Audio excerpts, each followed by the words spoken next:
اس میں سیدنا حسین رضی اللہ عنہ اور ان کے رفقا عبداللہ بن علی، عباس بن علی، ابو بکر بن علی، عثمان بن علی، عون بن جعفر، عبداللہ بن جعفر اور میرے اہل بیت کا اس میں خون اور اس میں اور رفقائے حسین رضی اللہ عنہم کا اس میں خون ہے، اور میں یہ لے کر اللہ کی بارگاہ میں حاضر ہوں گا۔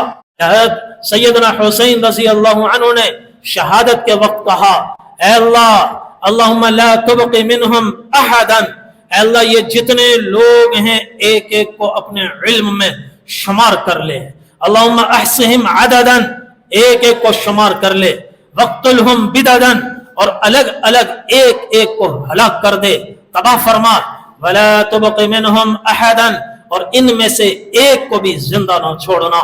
اس کو مختار بن ابی عبید الثقفی نے قتل کر کے کتوں کے سامنے پھینکوا دیا۔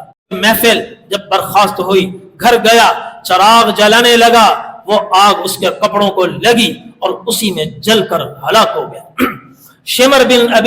شمر ذل جوشن جو حضرت حسین رضی اللہ عنہ کے قتل میں سب سے پیش تھا، قتل کر کے اس کی لاش کتوں کے سامنے ڈال دی گئی۔ ایک اور شخص تھا، اس کے دونوں ہاتھ کٹے اور پاؤں کاٹے گئے اور دھوپ میں اس کو ڈال دیا گیا اور وہیں اس میں تڑپ کر مر گیا۔ 3 سال کے بعد تحریک شروع ہوئی کہ قاتلین حسین کا ہم نے بدلہ لینا ہے، جو لوگ شریک ہو سکتے ہوں اس تحریک میں شامل ہو جائیں۔ عراق اور کوفہ کے بڑے لوگ اس میں شریک ہو گئے اور پھر قاتلین حسین کو چن چن کر قتل کیا جانے لگا۔ لوگوں نے کہا ہم پر رحم کرو۔ مختار نے کہا تم پر خدا کا غضب ہو، تم نے نواسے رسول پر رحم نہیں کیا اور نبی کی اولادوں پر رحم نہیں کیا، ہم تم پر رحم کریں؟ ہرگز نہیں۔ اس نے کہا ایک ایک کی گردن اڑا دو۔ حضرت ام فضل بنت الحارث رضی اللہ عنہا جو حضرت عباس رضی اللہ عنہ کی بیوی ہیں، وہ فرماتی ہیں میں نے ایک بڑا گھنونا خواب دیکھا، گھبرا گئی اور کسی سے ذکر کرنے کو بھی جی نہیں چاہا، مگر گھبراہٹ اتنی تھی کہ بیان کیے بغیر رہ نہیں سکتی تھی۔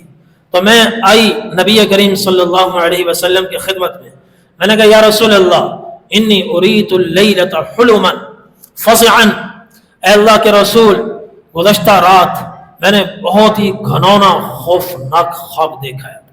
آپ نے فرمایا کیسا خواب دیکھا ہے؟ عرض کہ یا رسول اللہ بتانے کی ہمت نہیں ہے۔ آپ نے فرمایا نہیں بتاؤ کیسا خواب دیکھا ہے؟ عرض کہ یا رسول اللہ رأیت کأن قطعة من جسدک قطعت ووضعت فی جحری، اللہ کے رسول خواب میں نے یہ دیکھا کہ آپ کے جسم کا ایک ٹکڑا کاٹا گیا اور پھر وہ میری گود میں رکھا گیا، آپ کے جسم سے ٹکڑا کاٹ کر میری گود میں رکھا گیا۔ میں تو گھبرا گئی ہوں۔ نبی کریم صلی اللہ علیہ وسلم مسکرائے، آپ نے فرمایا دیکھنے میں برا ہے مگر خواب بہت اچھا ہے۔ عرض کیا کیا تعبیر ہے؟ آپ نے فرمایا بیٹی فاطمہ کو دوسرا بھی بیٹا ہی پیدا ہوگا، اس خواب کی تعبیر ہے۔ فاطمہ کو حسن کے بعد دوسرا بھی بیٹا ہی پیدا ہوگا، وہ میرے جسم کا ٹکڑا ہے، پھر پرورش کے لیے دیکھ بھال کے لیے تمہاری گود میں آئے گا۔ اور کچھ ہی دنوں کے بعد حضرت حسین رضی اللہ عنہ پیدا ہوئے، اور وہ ایام میں کسی عورت کی ضرورت ہوتی ہے، تو ان دنوں میں آپ صلی اللہ علیہ وسلم نے حضرت حسین، حضرت ام فضل بنت الحارث رضی اللہ عنہ جو حضرت عباس رضی اللہ عنہ کی بیوی تھی، وہ حضرت حسین ان کے سپرد فرمائے ان کی دیکھ بھال تم کرو۔ تو وہ دیکھ بھال کرتی رہی۔ پھر ایک دن نبی کریم صلی اللہ علیہ وسلم کی خدمت میں حاضر ہوئیں اور بچہ آپ کی گود میں دیا، اور حضرت ام فضل فرماتی ہیں میں گھر کے کام کاج میں مشغول ہو گئی، اور ایک دم جو واپس آئی اچانک نبی کریم صلی اللہ علیہ وسلم کو دیکھا تو آپ کی آنکھوں میں آنسو تھے اور بہت زیادہ آپ رو رہے تھے۔ میں نے عرض کیا یا رسول اللہ ابھی تو آپ خوش تھے، فرحاں شاداں تھے، میں نے بچہ آپ کی گود میں دیا ہے، یہ اچانک آپ اتنا زیادہ کیوں رو رہے ہیں؟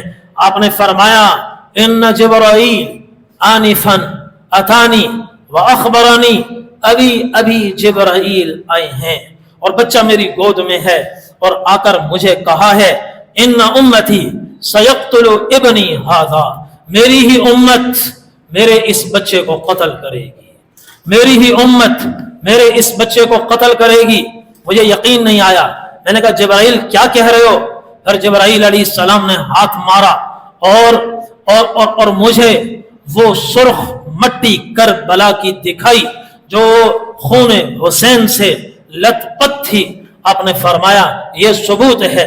اور پھر 61 اس واقعے کے کوئی 55-56 سال کے بعد سن 61 کا زمانہ آیا اور 10 محرم الحرام کا دن مدینہ طیبہ میں، مکہ مکرمہ میں حضرت عبداللہ بن عباس رضی اللہ عنہما ہیں، اور یہ واقعہ پیش آ رہا ہے ہزاروں میل دور کوفہ میں۔ تو 10 محرم کا دن سن 61 ہجری 10 محرم کا دن گزرتا ہے اور رات آتی ہے۔ حضرت عبداللہ بن عباس رضی اللہ عنہ وہ سوئے ہوئے ہیں حرم مکہ میں، اچانک گھبرا کر اٹھ جاتے ہیں۔ ان کے شاگرد پوچھتے ہیں خیریت تو ہے؟ آپ گھبرا گئے۔ فرمایا رأیت رسول اللہ صلی اللہ علیہ وسلم فیما یری النائم اشعث اغبر، میں نے نبی کریم صلی اللہ علیہ وسلم کی خواب میں ابھی زیارت کی ہے۔ نبی کریم صلی اللہ علیہ وسلم پریشان حال، گرد آلود کپڑے اور سر کے بال پراگندہ، اور آپ رو رہے ہیں۔ بیدہ قارورہ، آپ کے دست مبارک میں شیشے کی بڑی شیشی ہے، فیہ دم، خون سے بھری ہوئی۔ میں نے عرض کیا یا رسول اللہ اس شیشی میں، اس بوتل میں کیسا خون ہے؟ نبی کریم صلی اللہ علیہ وسلم نے ارشاد فرمایا اس میں سیدنا حسین رضی اللہ عنہ اور ان کے رفقا عبداللہ بن علی، عباس بن علی، ابو بکر بن علی، عثمان بن علی، عون بن جعفر، عبداللہ بن جعفر اور میرے اہل بیت کا اس میں خون، اور اس میں اور رفقائے حسین رضی اللہ عنہم کا اس میں خون ہے، اور میں یہ لے کر اللہ کی بارگاہ میں حاضر ہوں گا، خود مدعی بنوں گا۔ جن لوگوں نے قتل کیا اور اس سازش میں ملوث ہوئے ان کے خلاف میں خود مقدمہ کروں گا۔ فرمایا حضرت عباس نے فرمایا حضور کو میں نے دیکھا عین نصف النہار کا وقت، دوپہر کا وقت، 12:15 ساڑھے 12 کا وقت، اور یہ وہی وقت تھا جس میں حضرت حسین رضی اللہ عنہ شہید ہوئے۔ اور آپ نے فرمایا حضرت عباس سے ابن عباس میں صبح سے ان حضرات کو خون اس بوتل میں اکٹھا کرتا پھر رہا ہوں اور اس کو لے کر اللہ کی بارگاہ میں حاضر ہوں۔ سلمہ فرماتی ہیں، ام سلمہ رضی اللہ عنہا کی شاگردہ ہیں، وہ فرماتی ہیں میں حضرت ام سلمہ رضی اللہ عنہا کی خدمت میں حاضر ہوئی، وہ بیٹھی رو رہی تھی، تو میں نے پوچھا آپ کیوں رو رہی ہو؟ انہوں نے فرمایا نبی کریم صلی اللہ علیہ وسلم کی خواب میں زیارت ہوئی، علی لحیتہ ورأسہ التراب، نبی کریم صلی اللہ علیہ وسلم کی داڑھی اور سر مبارک میں مٹی پڑی ہوئی ہے اور حالت انتہائی اجڑی ہوئی ہے، اور آپ زار و قطار رو رہے ہیں۔ میں نے عرض کیا یا رسول اللہ یہ کیا ہوا؟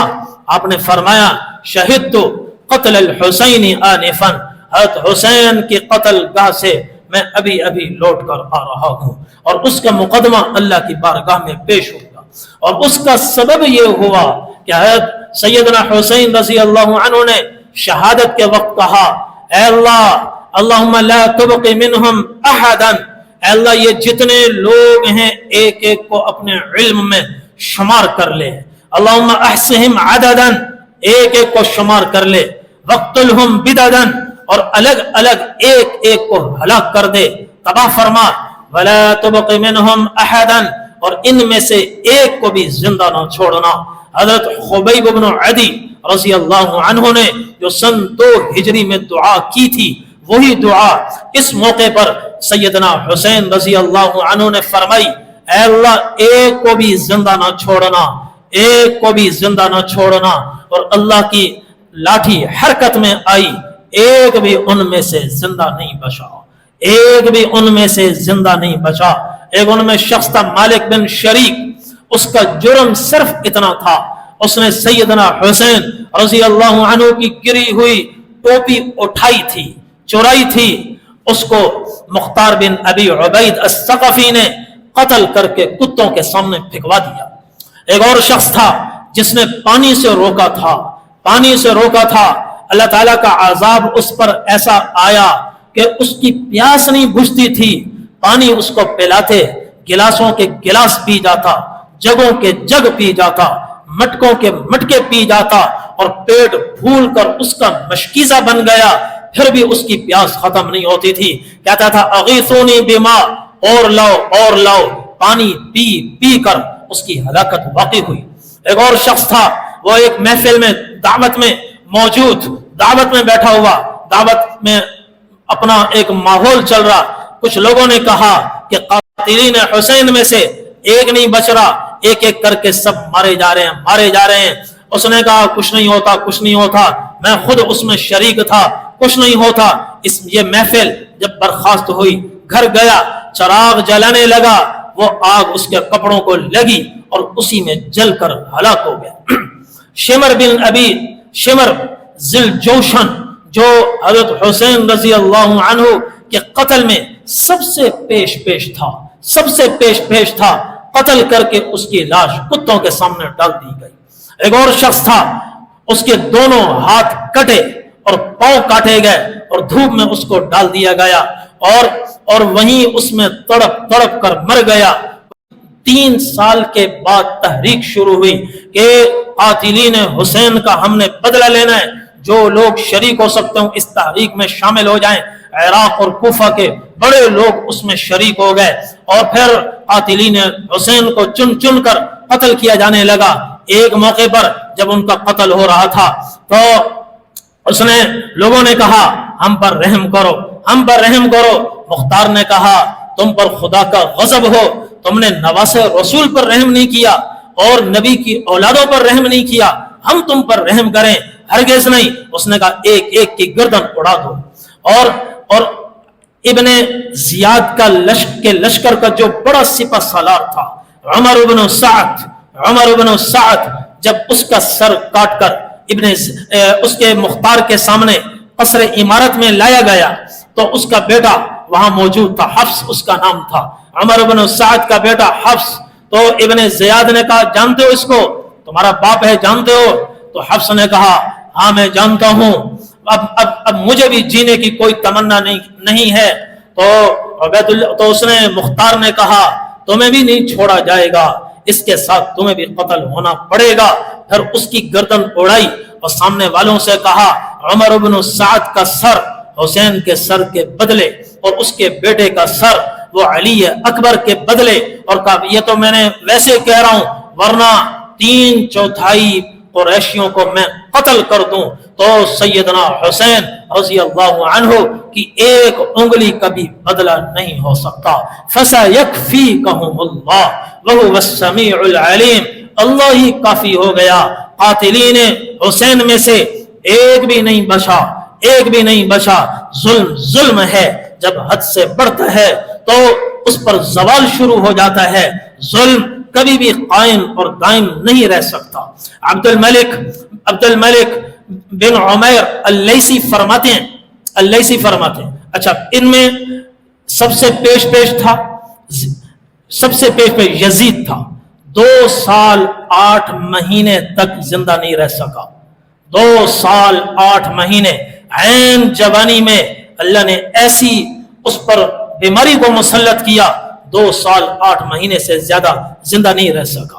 اور شہادت حسین کے بعد ایک دن بھی وہ چین سے نہیں بیٹھ سکا، اور پوری سلطنت میں ہر طرف فتنے فساد پیدا ہوئے، اور مسلمانوں کے فتح کردہ علاقے روم تک پہنچا ہوا تھا اسلام اس وقت، روم کے دروازوں پر مسلمان دستک دے رہے تھے، سسلی تک اسلام مغرب کی جانب ویٹیکن سٹی تک پہنچا ہوا تھا۔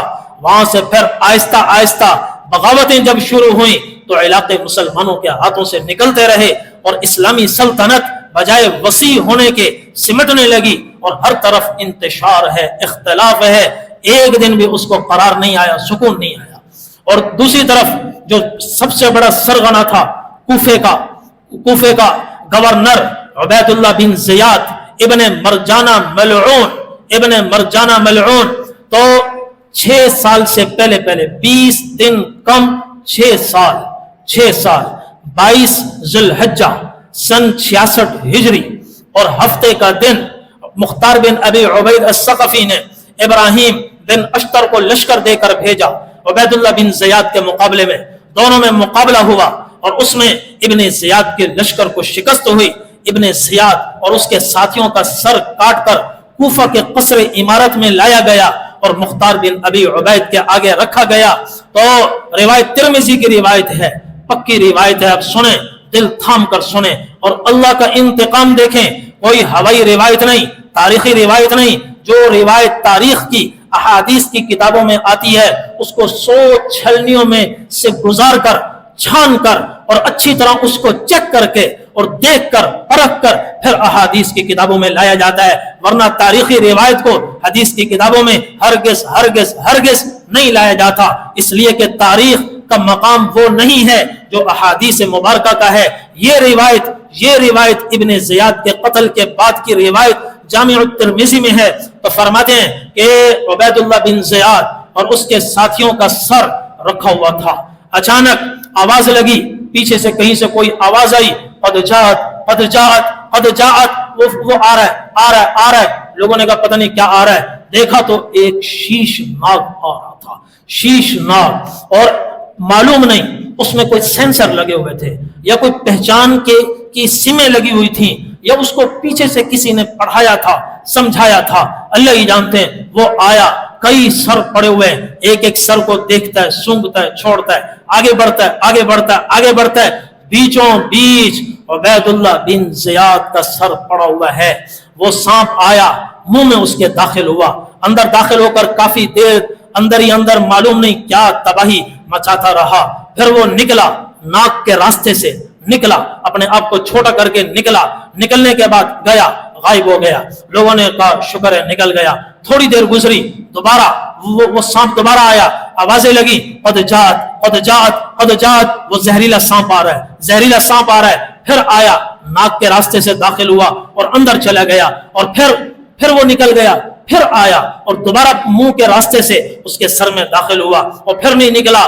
تو مختار بن ابی عبید، باقی لوگ سب سمجھ گئے یہ اللہ کا انتقام ہے، کوئی سینسر لگے ہوئے نہیں ہے، اس کو اللہ کے حکم سے چل رہا ہے، اللہ کے امر سے چل رہا ہے۔ پھر یہ سارے سر جمع کیے گئے اور ان کو اٹھا کر وہاں مکہ مکرمہ میں محمد بن حنفیہ حضرت علی رضی اللہ عنہ کے بیٹے کے پاس ان کو بھجوایا گیا اور پھر ان کو جلایا گیا۔ یہ قدرت کا انتقام ہے۔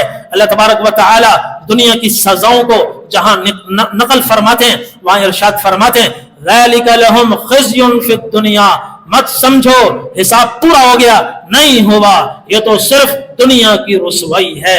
وَلَهُمْ فِي الْآخِرَةِ عَذَابٌ عَظِيمٌ، آخرت میں اس سے کہیں زیادہ دردناک عذاب ہے۔ یہ واقعات بتاتے ہیں اور شہادت حسین کا واقعہ اور اس کے بعد کے واقعات بتاتے ہیں ہم ظلم سے توبہ کریں، عدل و انصاف پر آئیں، حق کا ساتھ دیں، باطل کا ساتھ نہ دیں، کوئی کسی پر ظلم نہ کرے۔ ظلم کا انجام بہت برا ہے، دنیا میں بھی ظاہر ہوتا ہے۔ ایک واقعہ سنا کر بات ختم کرتا ہوں۔ عبد الملک بن عمیر اللیثی فرماتے ہیں وہ قصر عمارت کوفہ کا وہ بیوروکریٹ میں سے تھے، تو وہ ان کا کام سال ہر سال قصر عمارت میں رہے، کئی حکومتوں کے عروج و زوال کو انہوں نے دیکھا۔ تو عبد الملک بن مروان کا زمانہ تھا جب وہ قصر عمارت میں گھبرا گئے اور زارو پتار رونے لگے، تو عبد الملک بن مروان نے پوچھا روتے کیوں ہو؟ اس نے کہا اسی محل میں میں نے بڑے بڑے واقعات دیکھے، عجب واقعات دیکھے، ان میں ایک واقعہ تو انتہائی عجیب ہے۔ پوچھا کون سا واقعہ؟ فرمایا ایک وہ دن کہ 10 محرم الحرام سن 61 ہجری جب سیدنا حسین رضی اللہ عنہ ریحانۃ الرسول نواسہ رسول کا سر کاٹ کر یہاں رکھا گیا، عبید اللہ بن زیاد تخت پر بیٹھا تھا اور اس کے سامنے یہ کٹا ہوا سر تھا، اس کے ہاتھ میں چھڑی تھی اور وہ چھڑی سے ان کے ہونٹوں کو یوں یوں کر رہا تھا۔ زید بن ارقم رضی اللہ عنہ قریب بیٹھے تھے، انہوں نے کہا او ظالم کچھ شرم کر، اللہ کی قسم میں نے رسول اللہ صلی اللہ علیہ وسلم کو ان ہونٹوں کا بوسہ لیتے ہوئے دیکھا ہے اور تو چھڑی سے اس کے ساتھ کھیل رہا ہے۔ تو اس کو پھر بھی عقل نہیں آئی، جب مہر لگ جائے دلوں پر پھر کوئی ہدایت دینے والا نہیں ہوتا، جب اللہ ہی ہدایت کا دروازہ بند کر دے تو کوئی روایت، کوئی حدیث، قرآن سے سننے سے پھر ہدایت نہیں ملتی۔ تو اس نے بجائے نصیحت پکڑنے کے اور شرمسار ہونے کے، اس نے زید بن ارقم کو کہا بڈھے ہو گئے ہو، اللہ کی قسم اگر تم انتہا درجے کے بڈھے نہ ہوتے یہیں ابھی تمہاری گردن بھی میں اڑا دیتا۔ حضرت زید بن ارقم رضی اللہ عنہ وہاں سے باہر چلے گئے۔ فرمایا تو عبد الملک بن لیث بن عمیر اللیثی نے کہا ایک وہ دن ہے سیدنا حسین رضی اللہ عنہ کا کٹا ہوا سر ہے اور عبید اللہ بن زیاد تخت پر بیٹھا ہے۔ پھر آگے زمانے کی چکی گھومی اور زمانے کو گردش آئی اور بمشکل 6 سال گزرے۔ 22 ذی الحجہ سن 66 ہجری ہفتے کا دن پھر میں نے دیکھا عبید اللہ بن زیاد کا کٹا ہوا سر ہے اور وہ اسی جگہ رکھا ہے جہاں حضرت حسین رضی اللہ عنہ کا سر کٹا ہوا رکھا ہوا تھا، اور یہاں بیٹھنے والا عبید اللہ بن زیاد نہیں، اب یہاں بیٹھنے والا مختار بن ابی عبید الثقفی ہے۔ مختار بن ابی عبید الثقفی نے بے شک قاتلین حسین کو ٹھکانے لگایا، چن چن کر قتل کیا اور مسلمانوں کے کلیجے ٹھنڈے کیے، مگر جب اقتدار ہاتھ میں آتا ہے تو استقامت کے ساتھ چلنا مشکل ہو جاتا ہے۔ بڑے بڑے نیک لوگ واقعی نیک تھے، اقتدار میں آنے کے بعد، اختیارات ملنے کے بعد وہ بھی بگڑ گئے، تو بدلہ لینے کے بعد آگے اس نے بھی ظلم ڈھانا شروع کیا، ظلم ڈھائے۔ پھر ایک وقت آیا عبد الملک بن عمیر اللیثی کہتے ہیں پھر تیسری مرتبہ میں نے دیکھا مختار بن ابی عبید الثقفی کا کٹا ہوا سر سامنے پڑا ہے اور مصعب بن عمیر تخت پر بیٹھے ہیں۔ پھر میں نے دیکھا ایک وقت آیا اور آج کا وہ دن ہے کہ مصعب بن زبیر کا کٹا ہوا سر ہے اور یہاں عبید اللہ بن زیاد کی جگہ، مختار بن ابی عبید کی جگہ اور مصعب بن زبیر کی جگہ آج تم عبد الملک بن مروان بیٹھے ہو۔ شاید اب وہ دن آئے جب تمہارا سر یہاں کٹا ہوا ہو، تمہاری جگہ یہاں کوئی اور بیٹھا ہو، تو چاہیے یہ تھا وہ تاریخ سے عبرت حاصل کرتا۔ اس نے کیا کہا؟ اس نے کہا یہ محل منحوس ہے، چھوڑو اس کو، محل منحوس نہیں، اعمال منحوس ہوتے ہیں، یہ ظلم کا نتیجہ ہے۔ عمارتوں سے کچھ نہیں ہوتا، عمارتوں سے کچھ نہیں ہوتا، عمارتوں میں نحوست نہیں ہے۔ جو لوگ سمجھتے ہیں ہمارے گھر میں نحوست ہے، نہیں، گھر میں اعمال سیدھے کرو، نمازیں زندہ کرو، کوئی گھر منحوس نہیں، کوئی عمارت منحوس نہیں۔ یہ ذہن کہ ہمارے گھر میں کوئی نحوست ہے جس کی وجہ سے یہ ہو رہا ہے وہ ہو رہا ہے، یہ وہی عبد الملک بن مروان والا ذہن ہے۔ قرآن کا دیا ہوا یہ ذہن نہیں ہے، احادیث کا دیا ہوا ذہن نہیں، یہ نہیں ہے۔ اللہ تبارک و تعالی نے اعمال خیر کے نتائج اچھے مقرر فرمائے، اعمال بد کے نتائج برے مقرر فرمائے۔ اگر ہمارے گھروں میں نتائج برے ہیں تو اس کا مطلب یہ ہے ہمارے اعمال برے ہیں۔ گھروں میں نحوست نہیں، محلات میں نحوست نہیں۔ اس لیے ان واقعات سے ہم عبرت حاصل کریں، اپنے آپ کو ظلم سے بچائیں، اللہ کی اطاعت اور فرما برداری کے مطابق زندگی گزاریں۔ میں نے پچھلے ہفتے میں وہ حدیث سنائی تھی، آپ صلی اللہ علیہ وسلم نے ارشاد فرمایا اللہ کی کتاب اور میرے اہل بیت دونوں کو مضبوطی سے تھامو، کبھی بھی تم گمراہ نہیں ہوگے۔ اللہ تعالیٰ ہم سب کو